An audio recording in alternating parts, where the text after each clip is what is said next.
Hello नमस्कार। आशा करता हूँ सुबह आपका लेवल 2 साइंस मैथ्स का पेपर बहुत शानदार हुआ होगा। आइए अगले कुछ मिनट में हम लोग मैथ्स के क्वेश्चंस डिस्कस करते हैं।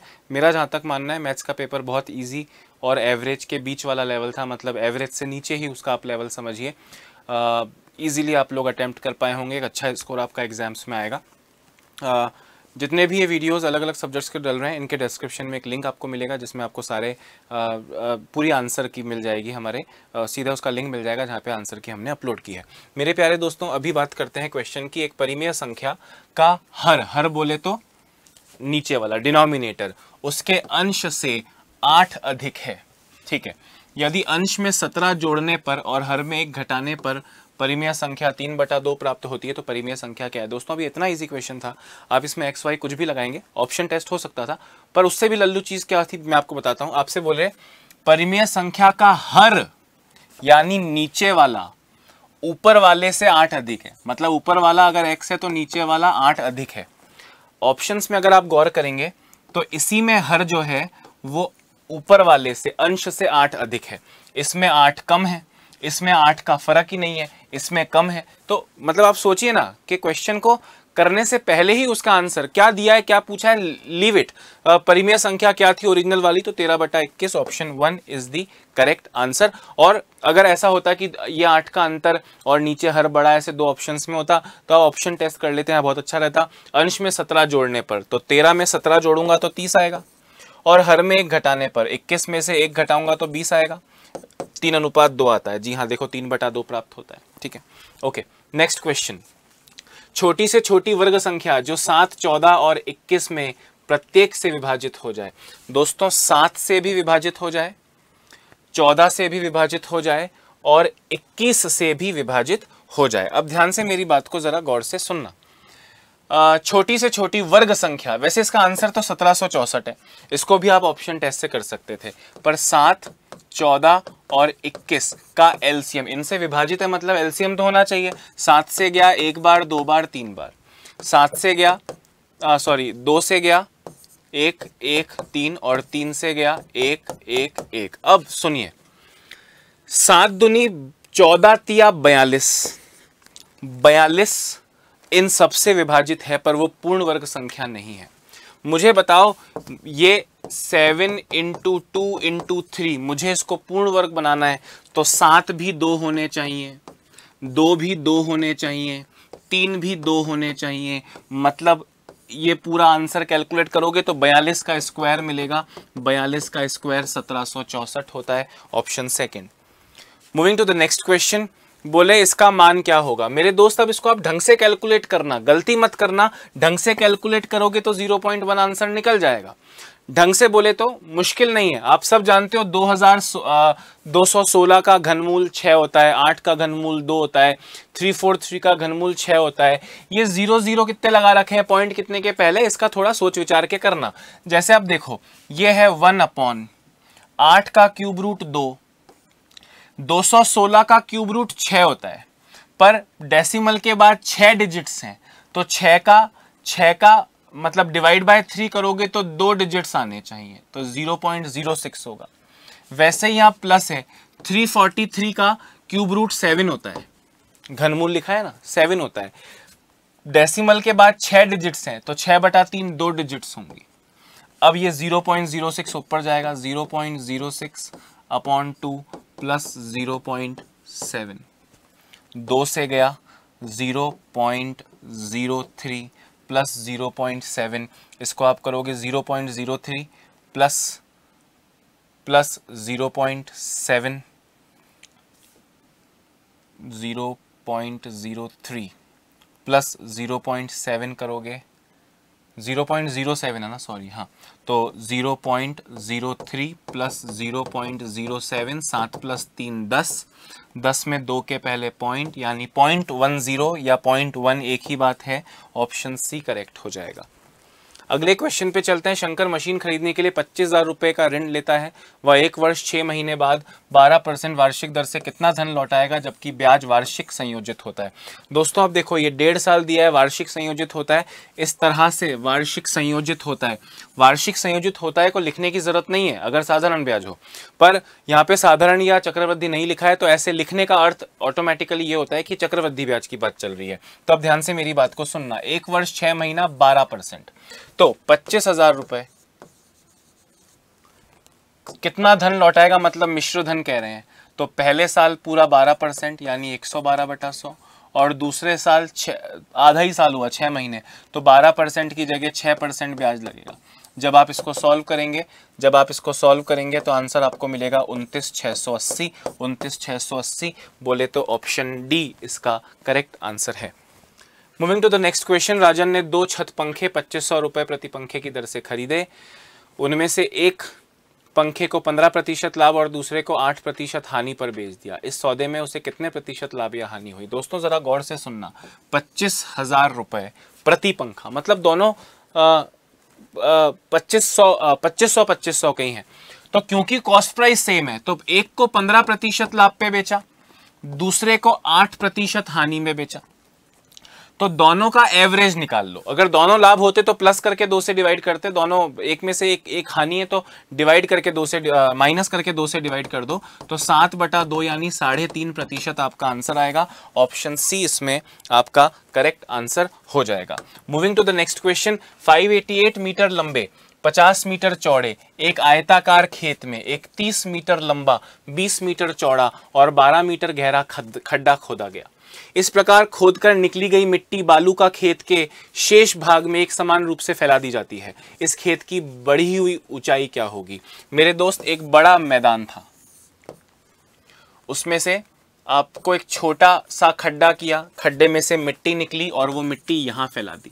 तो यहां ये जो फैलाने वाला एरिया है, ये फैलाने वाला एरिया कितना होगा? मैंने बोला टोटल कितना है? 588 × 50, 588 × 50। उसमें से ये छोटा वाला रेक्टेंगल कितने का है सर? 30 मीटर लंबा 20 मीटर चौड़ा। 30 मीटर लंबा 20 मीटर चौड़ा, 30 × 20 यानी 600। इसमें से जब हम ये माइनस करेंगे तो ये आएगा 29,400, ये आएगा 600, माइनस करोगे तो 28,800। 28,800। Is that clear? अब ये जो क्षेत्र है, ये वाला क्षेत्र आया 28,800। बड़े आयत में से छोटा आयत माइनस कर लिया। अब इस क्षेत्र पे मिट्टी डालोगे तो वो जमीन से थोड़ी उभर जाएगी, मतलब उसकी हाइट हो जाएगी। तो 28,800 की हाइट बढ़ानी है, तो 28,800 इंटू हाइट करूंगा, क्षेत्रफल इंटू हाइट करने से वो आयतन में बदल जाएगा, वॉल्यूम में बदल जाएगा। और इस खड्डे की वॉल्यूम थी 30 मीटर इंटू 20 मीटर इंटू 12। यहां से जब आप h की वैल्यू निकालेंगे तो 0.25 आएगा। सब कुछ मीटर में था तो 0.25 मीटर। अब 0.25 मीटर अगर आप देखें तो 0.25 मीटर ऑप्शन में नहीं है। 1 मीटर में 100 सेंटीमीटर होते हैं, यानी अगर मैं 0.25 को 100 से मल्टीप्लाई करूंगा तो ये सेंटीमीटर में बदल जाएगा, यानी 25 सेंटीमीटर। ऑप्शन डी आपका करेक्ट आंसर होगा। अगले क्वेश्चन पे चलते हैं। घनाभ की विमाएं 60, 54, 30 हैं। उस घनाभ के अंदर 6 सेंटीमीटर भुजा के कितने घन रखे जा सकते हैं? दोस्तों सिंपल तरीका तो ये होता है कि बड़े वाले का आयतन है लंबाई इंटू चौड़ाई इंटू ऊंचाई, और छोटे वाले के हैं 6 × 6 × 6। आयतन को, बड़े घन के आयतन को छोटे घन के आयतन से डिवाइड कर दिया, घनाभ को छोटे घन से, तो नंबर ऑफ क्यूब्स मिल जाएंगे। तो ये जाएगा 10 बार, ये जाएगा 9 बार, ये जाएगा 5 बार। तो 10 × 50, 10 × 90 इंटू 5, 450। ऑप्शन सी इसका करेक्ट आंसर होगा। मेन तो अपन आंसर्स डिस्कस कर रहे हैं, ठीक है। बारंबारता सारणी के लिए 60 किलोग्राम से कम वजन के व्यक्तियों की संख्या, तो 60 किलोग्राम से कम ये वाले हैं। 4 + 5 9 + 10 19 + 7 26। 26 बोले तो ऑप्शन 1 करेक्ट है। अगले क्वेश्चन पे चलते हैं। पाई चार्ट दिया है, बोल रहे हैं यदि कमरे के निर्माण में कुल 2 लाख रुपए लगते हैं तो मजदूरी पर कितने रुपए व्यय किए गए? दोस्तों मजदूरी कितने डिग्री है सर? मजदूरी डिग्री निकालते हैं। 108 और 36, 144, 144 और 72, 144 और 72, 144 और 72 कितना हो गया भाई? 216। 216 और 54 सर, 216 और 54 270। तो 360 डिग्री में से ये 90 डिग्री बचा, तो 2 लाख का 90 डिग्री, 90 डिग्री मतलब 360 में से, ये परसेंटेज होते तो हम अपॉन 100 लिखते। जब आप इसको सॉल्व करेंगे तो आपको मिलेगा 50,000। 50,000 बोले तो ऑप्शन बी तुम्हारा करेक्ट आंसर होगा। अगले क्वेश्चन पे चले। एक थैले में 50 लाल गेंदे हैं, 15 रेड एंड कुछ हरी गेंदे हैं, x ग्रीन गेंदे हैं। यदि एक हरी गेंद निकालने की प्रायिकता 1/6 हो, 1/6 हो, तो हरी गेंदों की संख्या पूछ रहे हैं, हरी की संख्या पूछ रहे हैं, हरी गेंदों की संख्या पूछ रहे हैं। ध्यान से मेरी बात को सुनना मेरे दोस्त। 1/6 मतलब 6 में से एक। प्रायिकता का मतलब क्या होता है? Favourable outcomes upon total outcomes. अगर 6 बॉल टोटल हैं तो एक ग्रीन है, तो रेड कितनी बची? सर रेड बची 5, क्योंकि एक ग्रीन है। इस 5 की वैल्यू 15 है, तो ग्रीन 1 के बराबर है, वो कितना हुआ? सर 3 हुआ। ऑप्शन सी करेक्ट है। अगला क्वेश्चन, इसका मान क्या होगा? दोस्तों बिल्कुल लल्लू क्वेश्चन है, आप इसको ढंग से रखना। ये 30 को आप लिख, देखो पहले तो -5 का मतलब नीचे आएगा, तो ऊपर है 5 की पावर 12, नीचे है 30 की पावर 5 और नीचे है 625। 625 मतलब 5 की पावर 4 और है 6 की पावर -5, तो ये ऊपर चला जाएगा, ये हो जाएगा 6 की पावर 5। अब गौर से मेरी बात को सुनना, 5 की पावर 12 और 6 की पावर 5 ऊपर है। 30 को मैं लिख सकता हूं 6 × 5 और दोनों की पावर 5-5 हो जाएगी और फिर ये 5 की पावर 4 बचता है। ध्यान से देखो, 6 की पावर 5, 6 की पावर 5 कट गया। 5 की पावर 5 और 5 की पावर 4, नीचे वाले क्योंकि मल्टीप्लाई हो रहे हैं तो पावर्स ऐड होंगी। ऊपर है 5 की पावर 12, नीचे है 5 की पावर 9, ऊपर नीचे में माइनस होगी, 12 - 9 3। अब 5 की पावर 3 आंसर है, या 5 की पावर 3 जो 125 होता है वो आंसर है, तो 5 की पावर 3 नहीं 125 करेक्ट होगा। अगले क्वेश्चन पे 6 की पावर 2x + 1। दोस्तों 6 की पावर 2x + 1 अपॉन, डिवाइड का मतलब अपॉन, 216 मतलब 6 की पावर 3 इज इक्वल टू 36। 36 मतलब 6 की पावर 2। ये 6 की पावर 3 जाके 6 की पावर 2 से मल्टीप्लाई होगा और मल्टीप्लाई होंगे तो पावर्स ऐड हो जाएंगी, 3 + 2 5। 6 और 6 को भूलो, पावर्स बराबर होंगी, यानी 2x + 1 इज इक्वल टू 5, +1 उधर जाके -1 होगा, तो x की वैल्यू आएगी 2। ऑप्शन सेकंड करेक्ट है। 3xy + 2y² - 2x² में से -5x + 7y² - 4xy को घटाने पर मेरे दोस्त 3xy + 2y² - 2x² में से घटाना है। क्या घटाना है?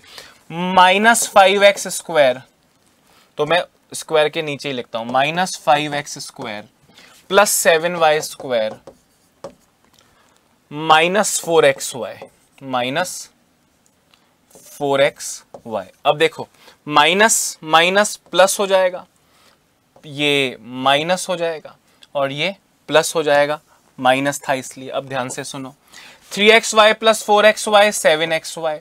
7xy इसमें भी है, इसमें नेगेटिव है, इसमें भी है और इसमें गलत है। ए और सी में से एक आंसर। + 2y² - 7y² मतलब -5y², तो -5y² इधर भी है, -5y² इसमें नहीं है। -2 + 5 सर +3x²। ऑप्शन ए आपका करेक्ट आंसर हो जाएगा। व्यंजक 9a² + 9ab - 40b² का गुणनखंड क्या होगा? हमने कहा देख लेते हैं। आप चाहें तो ऑप्शन टेस्ट से भी कर सकते हैं। 9a² - 9ab - 40b² का गुणनखंड क्या होगा? हमने कहा देख लेते हैं, अभी बता देते हैं आपको। 3a × 3a 9a², 3a × 3a 9a², 3a × 3a 9a², 3 × 3 okay, -9ab। दोस्तों 5b × 3a सर 15ab होना चाहिए था। 5 × 15, 8 × 3a × 8b। ओके, अभी देखते हैं, इसको सॉल्व करते हैं, अभी इसको सॉल्व करते हैं। 9a² + 9ab - 40b²। हाँ, के फैक्टर्स गुणनखंड आपसे पूछ रहे हैं, ठीक है। तो इसको मैं लिख सकता हूँ 9ab है, A B A B A B A B A B 9ab लाना है। ओके, पहले ab वाली टर्म्स को कर लेते हैं, ऑप्शन टेस्ट से ही करते हैं, ज़्यादा जल्दी होगा। 3a into 5b sir -15b, -15b, और 5b into 3a sir +15ab, है ना। तो ये तो कट जाएंगे, तो 0ab आना चाहिए था, ये option cancel. 5b into 3a sir +15ab, और 3a into 8b sir -24ab, तो ये -9ab आएगा। यहाँ भी 9ab था, तो ये सही हो सकता है। आगे भी चेक कर लो, 40b² आ रहा है क्या। 5b into 8b sir 40 plus minus -40b², तो ऑप्शन बी तुम्हारा करेक्ट आंसर हो जाएगा। अगले क्वेश्चन पे चलते हैं। इसको x+2 से भाग देंगे तो क्या आएगा। दोस्तों आप ध्यान से मेरी बात को सुनना, इसको x+2 से भाग देते हैं, x+2 से भाग देते हैं। x² + 7x + 10 को भाग देना है किससे, x+2 से। x से x² x बार जाएगा, x² आया, x बचा, मतलब sorry x²। 2 into x sir 2x, minus करो तो ये कट जाएगा, ये आएगा 5x + 10। अच्छा, x से 5x जाएगा 5 बार, ये 5x पूरा गया। 2 इंटू 5 10 होगा, ये पूरा कट जाएगा, यानी x + 5 आएगा। ऑप्शन डी करेक्ट है। स्वच्छ भारत अभियान के तहत 20 स्वयंसेवक अपने गांव को 8 दिन में स्वच्छ कर सकते हैं। दोस्तों 20 स्वयंसेवक 8 दिन में खर्च कर सकते हैं। 5 दिन में स्वच्छ करना है तो कितने स्वयंसेवकों की आवश्यकता होगी। तो बस 20 इंटू 8 कर लीजिए और 5 से भाग दे दीजिए, आपको मिलेगा 32 लोगों की जरूरत है। Option B.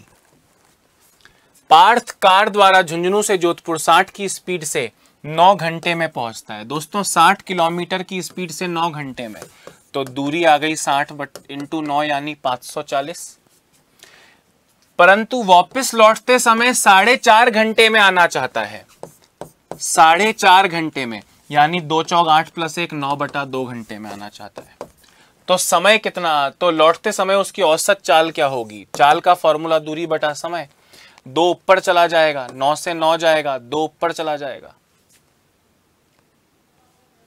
2 कहाँ चला जाएगा, ऊपर चला जाएगा। तो 60 की स्पीड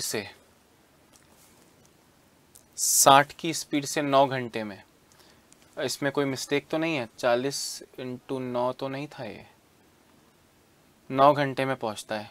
540 अपॉन 9/2, 9/2, 2 ऊपर चला जाएगा। Speed is equal to 120। वो तो ऑप्शन में नहीं है, वो तो ऑप्शन में नहीं है, इसमें कुछ मिस्टेक थी शायद, मैं चेक कर लेता हूँ। पार्थ कार द्वारा झुंझुनू से जोधपुर 60 की औसत चाल से 9 घंटे में पहुंचता है।